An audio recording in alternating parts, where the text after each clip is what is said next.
সংস্কারের এক বছরেই বেহাল বাঁকুড়া ঝাড়গ্রাম সড়ক খানাখন্দের নিত্য দুর্ভোগ। জঙ্গলমহলের অন্যতম গুরুত্বপূর্ণ যোগাযোগ পথ বাঁকুড়া ঝাড়গ্রাম রাজ্য সড়ক কোটি কোটি টাকা ব্যয়ে সংস্কারের পর এক বছরও কাটেনি, তার মধ্যেই রাস্তার বিভিন্ন অংশে তৈরি হয়েছে অসংখ্য খানাখন্দ। ফলে প্রতিদিনই চরম দুর্ভোগের শিকার হচ্ছে নিত্যযাত্রী এবং গাড়ির চালকেরা। রাস্তার বেহাল দশার কারণে ছোট বড় দুর্ঘটনা ঘটছে বলে অভিযোগ। বাঁকুড়া ঢালডাঙ্গা মোড় থেকে শুরু হয়ে ওন্দা, তালড্যাংরা, শিমলাপাল, সারেঙ্গা ও রায়পুর হয়ে এই সড়ক পৌঁছেছে প্রতিবেশী জেলা ঝাড়গ্রামে। জঙ্গলমহলের বিস্তীর্ণ এলাকার মানুষের কাছে এই রাস্তা অত্যন্ত গুরুত্বপূর্ণ, অথচ সংস্কারের এক বছরের মধ্যে এই রাস্তার এমন বেহাল দশা নিয়ে প্রশ্ন উঠেছে। স্থানীয়দের অভিযোগ, সংস্কারের কাজ চলাকালীন রাস্তার গুণগত মান নিয়ে প্রশ্ন উঠেছিল। বর্তমানে একাধিক এলাকায় পিচ উঠে যাওয়া নিয়ে এবং বড় বড় গর্ত তৈরি হয়েছে। বর্ষায় পরিস্থিতি আরও বিপজ্জনক হয়ে উঠেছে। নিত্যযাত্রীদের দাবি, দ্রুত রাস্তার বেহাল অংশগুলি সংস্কারের পাশাপাশি নিম্নমানের কাজের অভিযোগও খতিয়ে দেখা হোক। কোটি কোটি টাকার খরচের পর এত অল্প সময় রাস্তার এই পরিস্থিতি কেন, তা তদন্ত করে প্রয়োজনীয় ব্যবস্থা নেওয়ার দাবি জানিয়েছেন তারা। তৈরি হয়েছিল কিন্তু রাস্তাটা লাস্টিং করে নাই। আপনার ওই রাস্তা করতে করতে আপনার রাস্তা উঠে গেছে পিচ। হ্যাঁ, কয়েক কোটি টাকা। আমরা তো যখন স্যাংশনটা হয় ভাবলাম যে রাস্তাটা যাক, দুর্ভোগটা আমাদের কমবে, বুঝলেন। আগে ওর থেকে আগে রাস্তাটা বরং অনেক ভালো ছিল, সেই রাস্তা তুলে পর এই রাস্তা যা করেছে একবারে বেহাল দশা। হ্যাঁ, মানে পেরোনো যাচ্ছে না। আমাদের যা অবস্থা, এই রাস্তা উঠে যাওয়ার পর আবার সে তেড়ে দিল, জেসিবি দিয়ে তেড়ে দেওয়ার পরেই আপনার যা অবস্থা হয়েছে তো দেখতে পাচ্ছেন। হ্যাঁ, এটা এই মাস 6 তাড়া রয়ে গেল, মানে কোনো কিছু করলো না। ভাবিছিলাম যে তাড়িয়ে আবার হয়তো কিছু করবে, কিন্তু করলো না। তো বিরাট কষ্ট, বুঝলেন।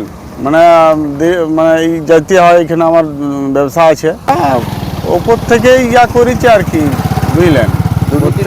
দুর্নীতি হয়েছে, নাহলে তো এটা হতো না। মানে এটা বরাবর এই রাস্তাটা একটুকুও ভালো হয় নাই। যেটা বিক্রমপুর থেকে এটা স্যাংশন হয়েছিল চামটিয়াবাদের মোড়, তো চামটিয়াবাদ পর্যন্ত এটা কয়েক কোটি টাকা স্যাংশন, কোনো কিছু কাজ হয় না। পুরো রাস্তাটা একদম ড্যামেজ, প্রচুর দুর্নীতি। তাছাড়া এটা হয় কি, বুঝলেন।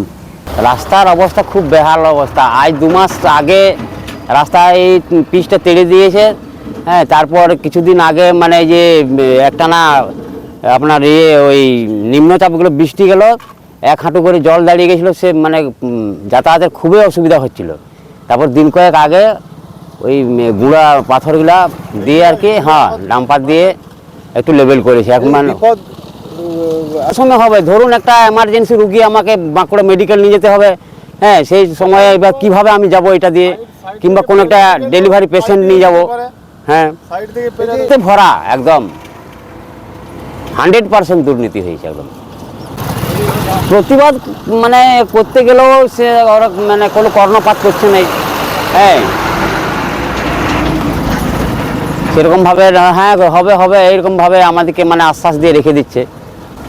এখন সেটা আমরা কি করে বলবো, আমরা সাধারণ মানুষ। আর হ্যাঁ, আমরা মানে কি ঠিকাদার বলুন, হয়তো আবার উপর মহলেরও কিছু দুর্নীতি, মানে 100% হয়েছে দুর্নীতি। আমাদের এই ঝাড়গ্রাম টু মানে বাঁকুড়া এই রোডটা একদম খুব বেহাল অবস্থা, কোনো জায়গায় খুব একটা ভালো নেই।